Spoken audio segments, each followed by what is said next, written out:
Bertemu lagi dengan saya di Omachi, obrolan Mama Cike. Bersama saya Cike Bidadewi. Kali ini saya akan mengajak Anda untuk mengunjungi satu tempat di daerah Padalarang, sekitar 25 km dari Bandung. Sementara jika dari daerah tempat saya tinggal, Tangerang Selatan, saya bisa menggunakan dua rute opsi perjalanan. Satu, jalan tol Cikampek, lalu tembus tol Padalenyi, nanti keluar di Padalarang, adanya dia di sebelah kanan. Tapi kalau dari jalur puncak, terus saja sampai melewati Cianjur, Raja Mandala, dia adanya di sebelah kiri. Letaknya di Jalan Gunung Masigit. Akses menuju ke sana tuh jalannya bagus, diaspal dengan baik. Jujur, sebelumnya saya tuh bukan tipe orang yang suka mengeksplor objek-objek wisata dalam negeri. Bisa dibilang dulu saya tuh kayak sombong ya, maunya keluar negeri.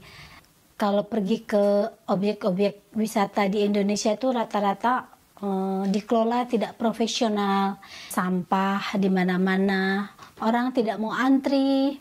Apalagi di musim medsos seperti ini ya, di mana ada satu tempat indah bisa langsung menjadi viral. Dengan ketidaksiapan pengelola akhirnya jadi seperti kacau. Jadi saya dulu bukan anti ya, tapi tidak terpikir gitu dan menghindari. Lebih baik kalau ada uang pergi ke luar negeri sekalian, tapi dipikir-pikir kok rugi ya gitu. Akhirnya pada suatu hari saya memutuskan menuju Padalarang, di mana ada objek wisata Gua Pawon dan Stone Garden. Dia berdekatan. Mengapa disebut Gua Pawon? Pawon dalam bahasa Sunda itu berarti dapur. Gua Pawon itu sendiri adalah gua alami, di mana juga di situ ditemukan fosil manusia purba yang konon berusia 9.500 tahun. Setelah arkeologi Prancis meneliti daerah tersebut. Gua ini dibuka untuk umum pada tahun 2003. Pada tahun 1910, orang Belanda sudah berfoto di depan Gua Pawon ini. Jadi mungkin dari 100 tahun lebih yang lalu juga sudah diketemukan oleh pihak Belanda ketika Indonesia sendiri belum merdeka. Oh ya, biaya masuk ke Gua Pawon ini tidak terlalu mahal. Untuk kendaraan roda 4, Rp20.000.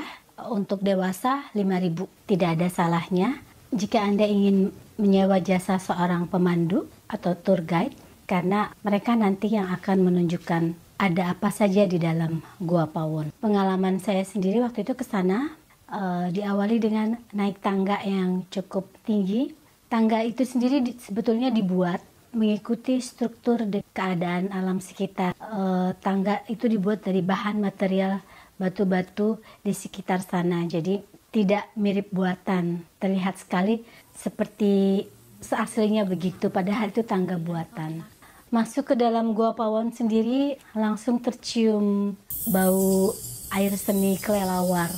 Untungnya waktu itu belum musim virus corona ya, jadi kami tidak terlalu khawatir. Meskipun bau itu cukup mengganggu, jadi sebaiknya jika ke sana menggunakan masker. Di Gua Pawon ini Anda akan melihat banyak ruang-ruang. Nanti kita akan ditunjukkan ada tempat apa saja. Ada yang disebut Gua Pawon. Gua Pawonnya sendiri dalam bahasa Sunda berarti dapur, dan itu seperti ada cerobong cahaya ke atas. Katanya mungkin zaman dulunya itu digunakan untuk manusia purba memasak, jadi asap bisa keluar dari sana. Dan jika Anda beruntung atau mau menunggu sampai hari senja ketika maghrib, nanti ribuan atau mungkin puluhan ribu kelelawar akan keluar dari sana, di mana mereka akan mulai mencari makan. Suasana sendiri di dalamnya ya, nanti di sana ada tempat-tempat yang pemandu akan menunjukkan. Ada tempat yang konon dipercaya tempat untuk bertapa. Ada juga yang namanya ruang angin, karena jika Anda berdiri di sana, itu angin seperti dari segala arah, jadi sejuk di dalamnya. Ruang-ruang di dalam Gua Pawon itu sendiri ada yang kita jika berdiri di puncak, kita akan melihat kota Bandung dari atas. Indah sekali. Sementara Gua Kopi atau Gua Arkeologi adalah tempat di mana manusia purba ditemukan dengan artefak-artefak lain yang saat ini sudah dipindahkan di salah satu museum di Bandung. Secara keseluruhan, Gua Pawon adalah indah, memberikan Anda suatu pengalaman yang betapa pada zaman dulu manusia purba atau manusia prasejarah mereka bisa bertahan hidup. Mereka mungkin belum mengenal rumah, jadi mereka masih tinggal di gua-gua alami. Anda bisa melihat bukti bahwa pernah ditemukan manusia purba atau manusia dari zaman prasejarah tidak jauh dari kota Bandung, meskipun yang tersisa di sana hanya tinggal replikanya saja, karena fosil-fosil asli dan artefak-artefak lain sudah diamankan ke salah satu museum di Bandung. Satu-satunya kesalahan saya waktu itu adalah saya tidak membawa lotion anti nyamuk, jadi sedang enak-enaknya mempelajari sejarah dan menikmati betapa kekuasaan yang maha kuasa begitu indah dan tak terlukiskan. Jadi saya diganggu oleh serangan nyamuk-nyamuk. Lalu ada pohon-pohon juga di sana, akar-akar pohon yang semuanya itu indah. Kita bisa melihat pemandangan dari atas, pemandangan kota Bandung. Lalu kesan mistis ya, karena suasananya begitu sepi, hanya terdengar bunyi kelelawar sekali.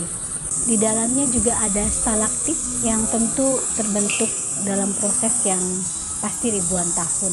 Dia masih meneteskan air, tanda stalaktit itu masih hidup. Sayangnya memang orang kita nih kadang-kala mungkin iseng atau bagaimana, sementara konon stalaktit itu bisa hidup lagi hingga ribuan tahun, itu tidak boleh tersentuh tangan manusia. Tapi di sana ya orang bisa bebas memegang karena kan dia dekat gitu, banyak jumlahnya dan kita bisa menyentuhnya. Selesai kira-kira 1 jam lah ya mengeksplor Gua Pawon.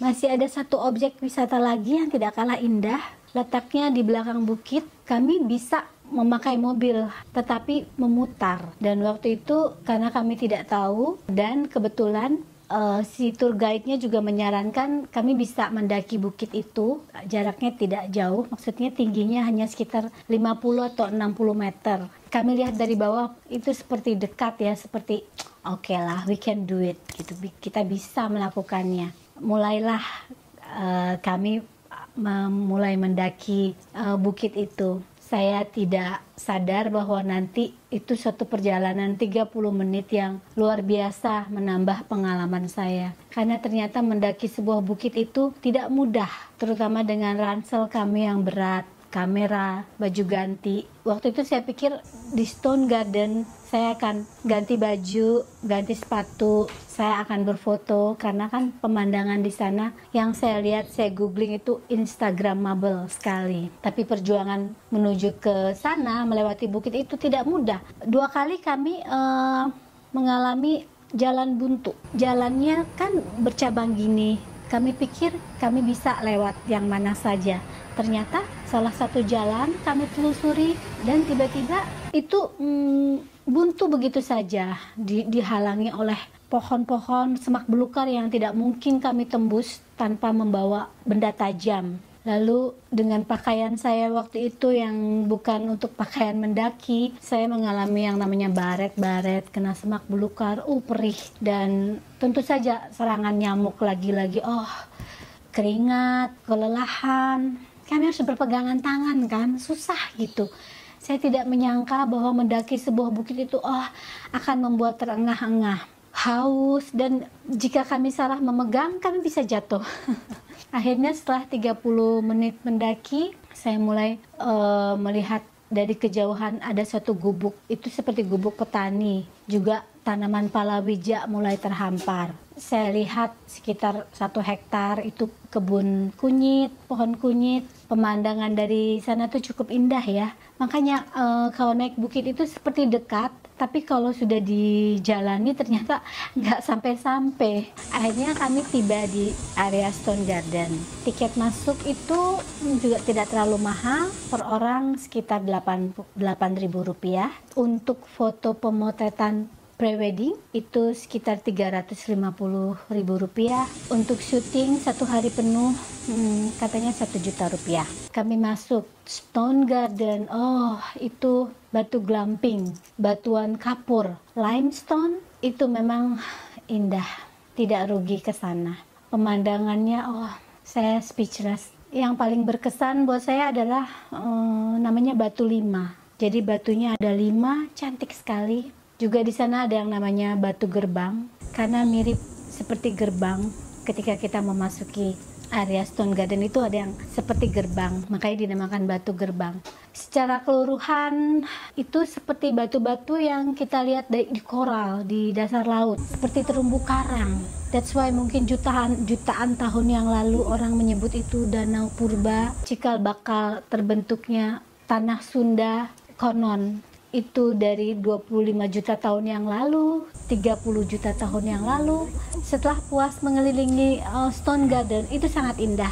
Bayangan saya tentang turis domestik atau pengunjung turis Indonesia jorok dan kotor, di sana tidak. Saya tidak melihat sampah sembarangan dibuang, dan anak-anak muda yang datang juga beberapa mereka membawa kantong sampah dan mengambil sampah-sampah yang tidak sengaja dibuang oleh pengunjung. Selesai berfoto-foto, kami pulang.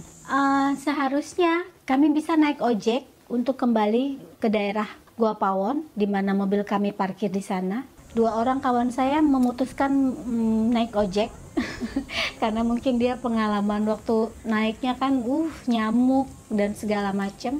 Saya berdua dengan kawan saya, kami memutuskan turun kembali karena kebetulan ketika kami beristirahat, ibu-ibu penjaga warung juga bilang bahwa turun tidak sesulit ketika naik.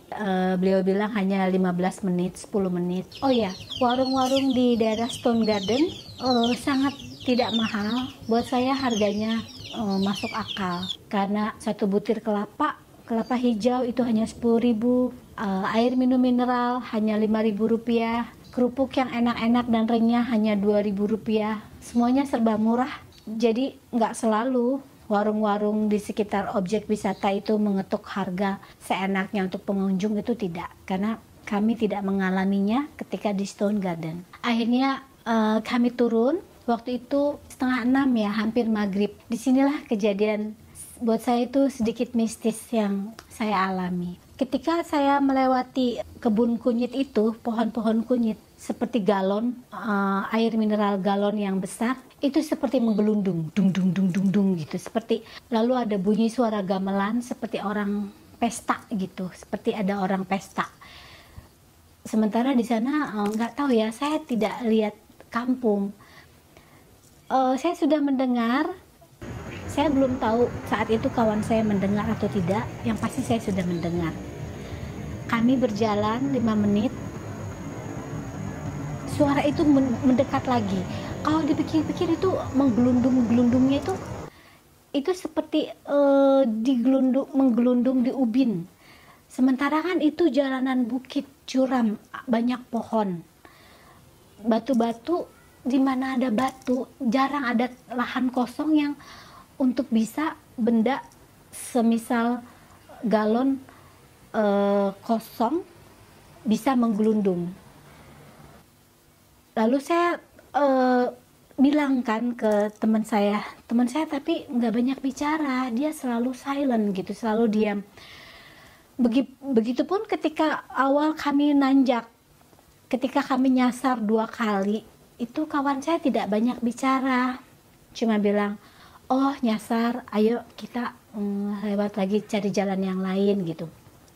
Kawan saya itu sabar, sementara kita yang perempuan-perempuan kadang-kala kan memang suka latahnya tuh, yang beberapa kali kami mengucapkan itu, meskipun kami juga sadar dulu, astagfirullahaladzim, kami istighfar. Ternyata mungkin itu tidak boleh ya, tidak boleh mengeluh juga, karena memang berkali-kali waktu berangkat tuh, waktu naik ke puncak bukit tuh kami selalu ngeluh, aduh capek, aduh kapan sampainya, aduh nyasar, aduh nyamuk. Ternyata itu tidak boleh. Nah, ketika turun, itulah saat seperti saya ditegur mungkin ya, dibilang itu suara babi hutan. ketika kami berhenti, suara itu akan berhenti. Ketika kami jalan, suara itu seperti dekat sekali di belakang.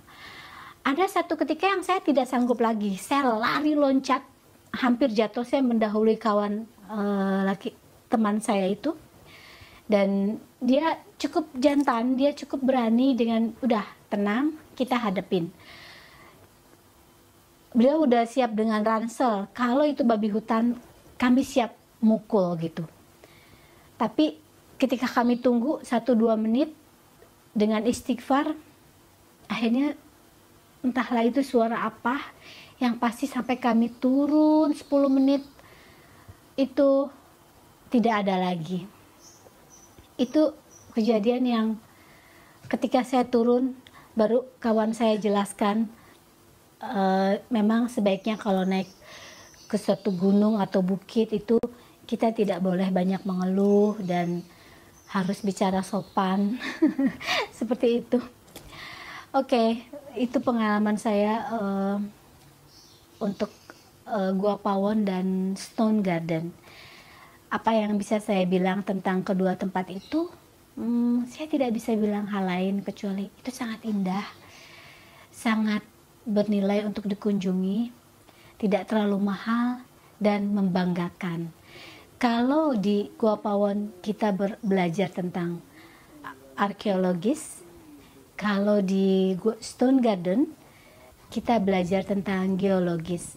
Semuanya indah, semuanya membanggakan kita sebagai orang Indonesia bahwa Indonesia punya banyak tempat menarik yang jika kita kunjungi, kita akan bersyukur kepada Yang Maha Kuasa bahwa ciptaannya itu begitu mengagumkan. Terima kasih. Salam.